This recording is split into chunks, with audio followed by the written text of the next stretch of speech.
Buonasera e benvenuti al TG Sicilia, le notizie principali di oggi. Subito in piazza donne, ma anche i giovani e i bambini in Sicilia addolorati per la tragica fine di Giulia, vittima di femminicidio. A Campobello di Mazara il primo commosso flash mob.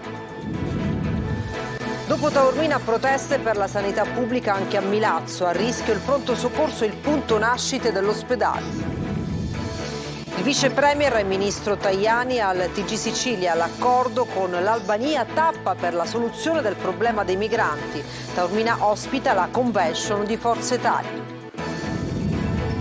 Oggi giornata mondiale dei poveri. A Siracusa entreremo in una delle mense che offrono ogni giorno un pasto caldo a chi è in difficoltà. Il parroco del Pantheon: non ci fermeremo mai. I catanesi per il decoro e contro il degrado. In piazza Aldo Moro piantati nuovi alberi in una domenica di festa e condivisione. Al TG Sicilia l'emozione di Mario Biondi che torna nella sua terra. Dopo il successo di Catania ieri sera, stasera concerto a Palermo. Calcio, effetto Lucarelli a Catania. I rossazzurri vincono all'ultimo secondo con la Turris, ma lo fanno con merito. Il Messina in campo nel pomeriggio a Foggia. A Palermo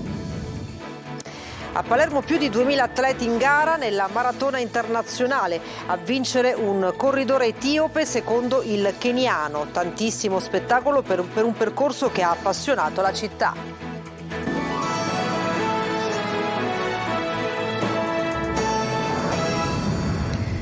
Il femminicidio di Giulia ha sconvolto tutta Italia, ma c'è una piccola comunità in Sicilia, quella di Campobello di Mazara, nel Trapanese, che per prima ha organizzato un flash mob contro la violenza e in memoria di tutte le vittime. Simona Mazzone.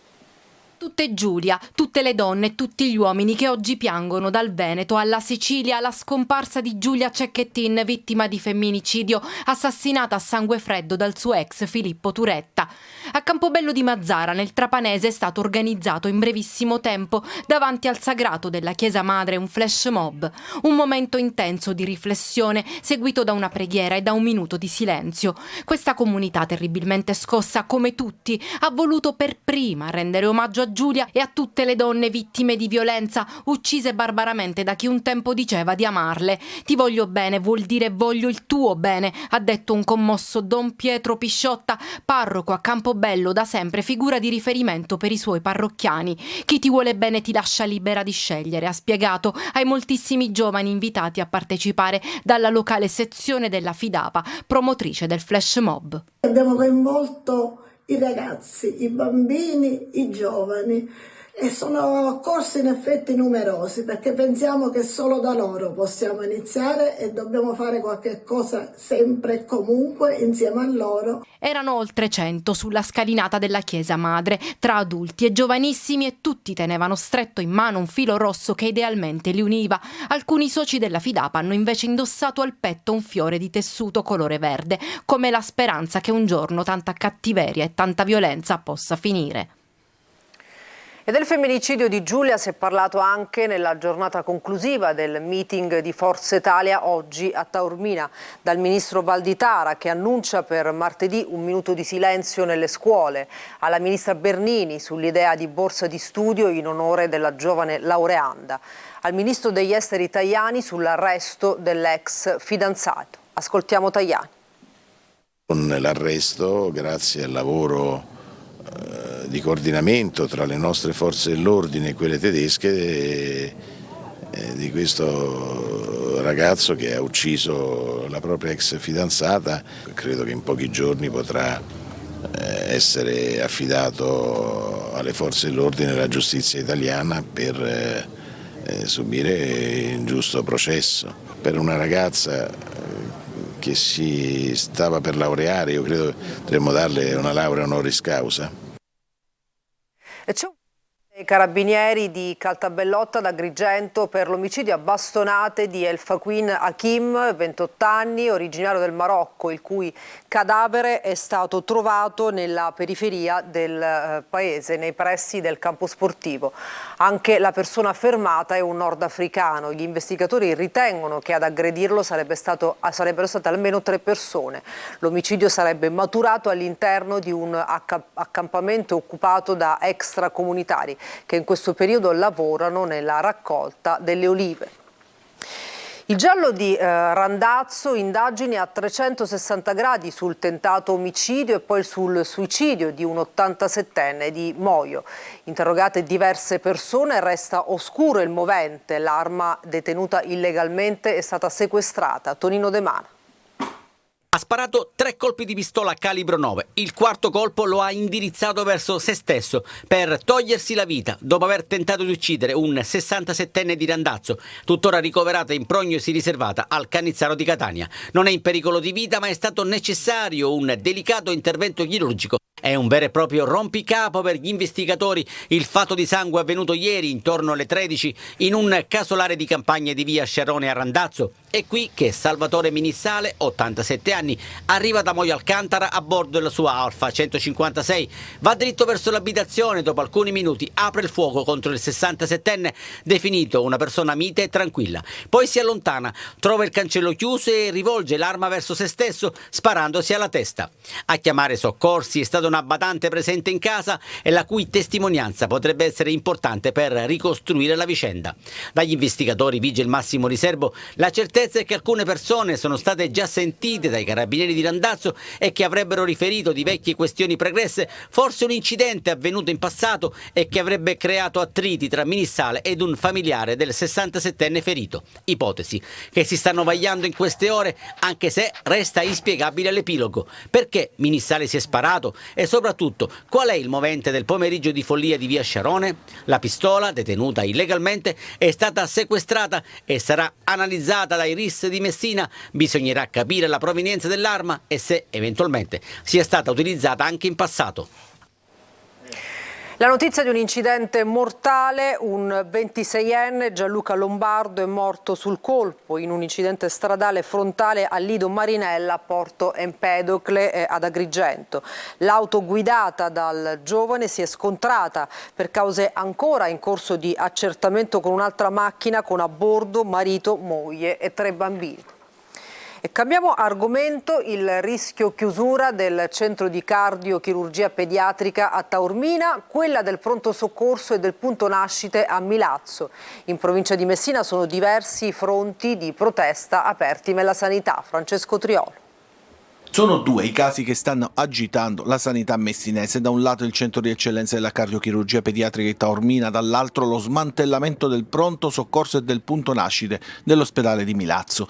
Una decisione che porterebbe ad un ridimensionamento e a quell'accorpamento con il Cutroni Zodda di Barcellona non visto di buon occhio, perché il Fogliani serve una fetta di territorio importante con la presenza della zona industriale dove sono decine le aziende a rischio incidenti, oltre che essere un punto di riferimento per l'intera Valle del Mela e per le Eolie. A questa situazione noi dobbiamo per forza ribellarci, perché dobbiamo difendere quello che è il diritto alla salute, il diritto ad essere assistiti nel momento in cui ne abbiamo di bisogno e nei tempi corretti. Non è possibile ormai andare in un ospedale, in pronto soccorso, e aspettare 10-12 ore per essere medicati, oppure file di mesi e mesi per avere una prestazione medica. Una situazione che i sindaci del comprensorio hanno deciso di affrontare di petto e sono pronti a presentarsi a Palermo facendo fronte comune nella protesta. Una protesta che non si ferma nemmeno a Taormina. Per molti le rassicurazioni del presidente della regione Schifani ieri pomeriggio ai genitori dei piccoli pazienti del centro di cardiochirurgia pediatrica del San Vincenzo sono state di facciata. Per i genitori parole formali e anche abbastanza scontate, come quella dell'interlocuzione in corso con il Ministero, ma Schifani ha almeno anticipato che si chiederà un'ulteriore proroga tecnica dopo il 31 gennaio. Il governatore ha raccolto anche i dati che i genitori hanno portato, dai 73 interventi in emodinamica ai 58 interventi chirurgici ed i 167 ricoveri al CCPM da luglio ad oggi.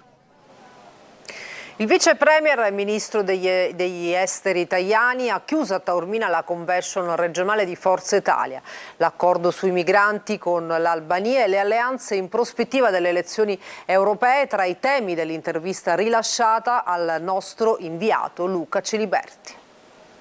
Presidente, siamo in Sicilia, fronte caldo dell'immigrazione, il governo Meloni ha sottoscritto questo accordo con l'Albania, cosa ci dobbiamo aspettare? Saranno solo questi 2 CPR che accoglieranno, se va bene, qualche migliaia di migranti, oppure sarà davvero una risposta nel momento, nella stagione calda dello spostamento dei migranti? L'accordo con l'Albania è parte di una strategia che il governo italiano ha messo in campo per fronteggiare la questione immigrazione, che si risolve certamente con accordi come questo, con iniziative sul territorio nazionale, ma soprattutto deve risolversi a lungo termine con un'azione nel continente africano. Senta, Presidente, Occhiuto da un lato, Schifani dall'altro, in mezzo ci manca qualcosa.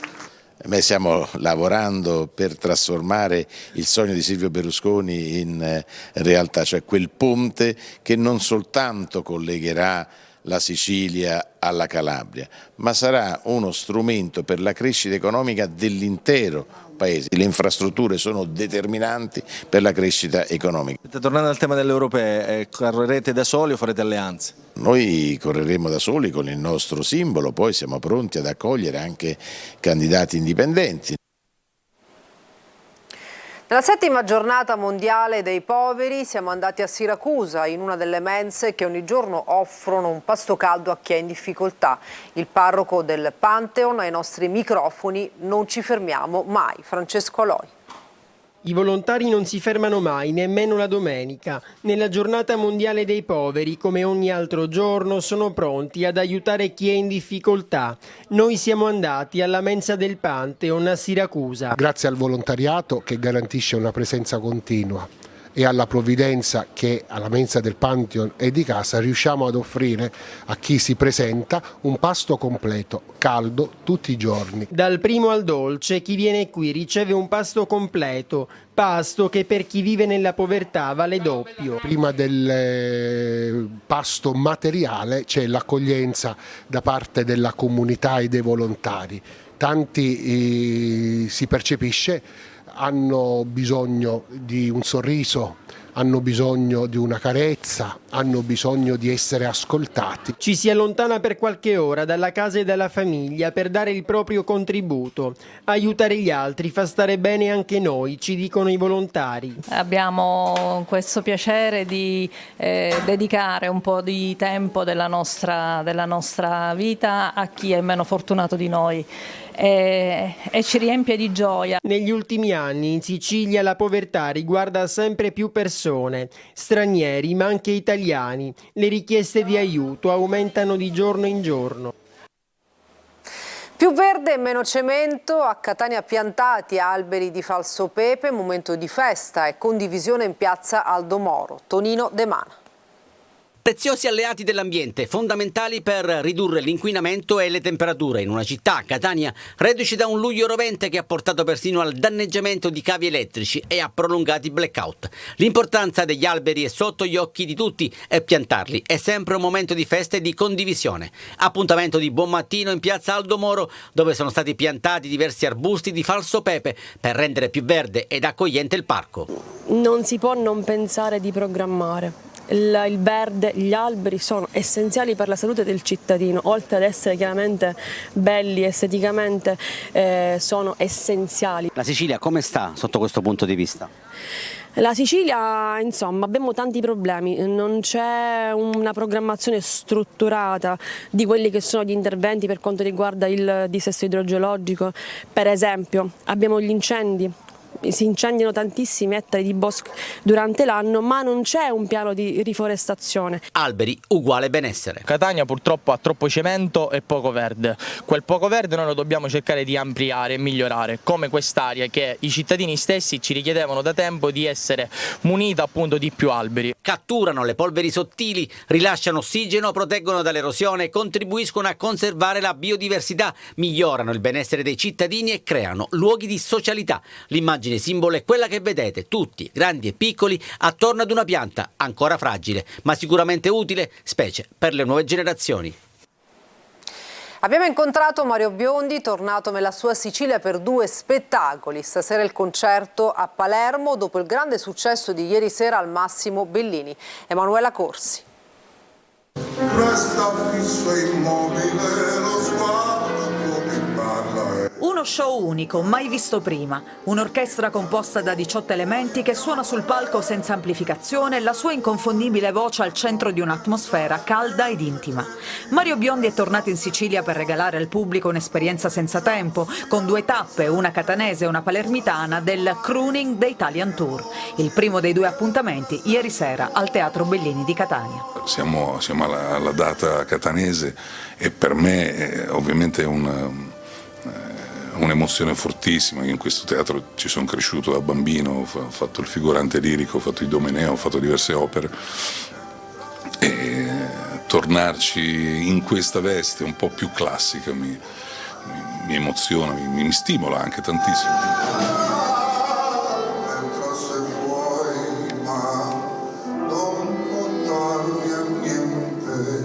14 date nei più prestigiosi teatri italiani, molte delle quali già sold out. Il Crooning The Italian Tour, partito il 16 novembre da Crema, proseguirà questa sera al Politeama di Palermo. È un esperimento ovviamente anche impegnativo, perché non abbiamo spie, non abbiamo ritorni di ascolto da casse o da auricolari. Insomma, torniamo all'inizio del Novecento, forse alla fine dell'Ottocento, questa è l'idea, quindi sicuramente è un progetto mai fatto. Sul palco il crooner siciliano spazia dai classici del soul e del jazz arrangiati ad hoc per questo progetto live ai brani contenuti nel nuovo album Crooning Undercover, un mix di inediti e cover come My Favorite Things che apre il concerto.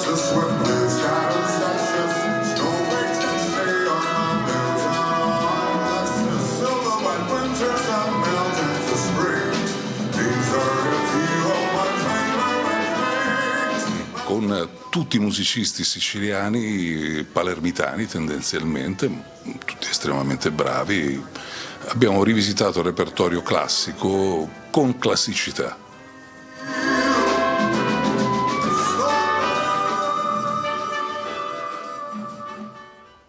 Una pausa, torniamo tra poco con lo sport.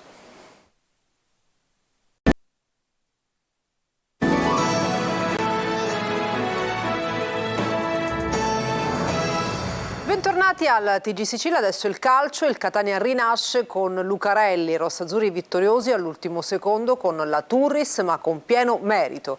In rete i 2 difensori Curado e Buà. Marco Carli. Questa era l'immagine che mancava, quella del gruppo. Lucarelli l'ha riportata come nelle sue precedenti gestioni catanesi. Sul gruppo ha lavorato il tecnico, più di tutto, tentando di rinsaldarlo, di alleviarne i colpi subiti. Poi certo ci sono anche le soluzioni tattiche, importanti, ma vengono dopo. Prima viene Chiricò che lavora per la squadra, Marsura che corre sulla fascia e si prende l'applauso del pubblico, solo per fare 2 esempi. Prima viene il gol al 97esimo di Buà che indica voglia di farcela a tutti i costi in qualsiasi modo, magari anche con un pizzico di fortuna in più. Prima erano i pali, adesso si sono trasformati in gol, ma la fortuna bisogna sapersela conquistare. La vittoria penso ci sia pochi dubbi sul merito.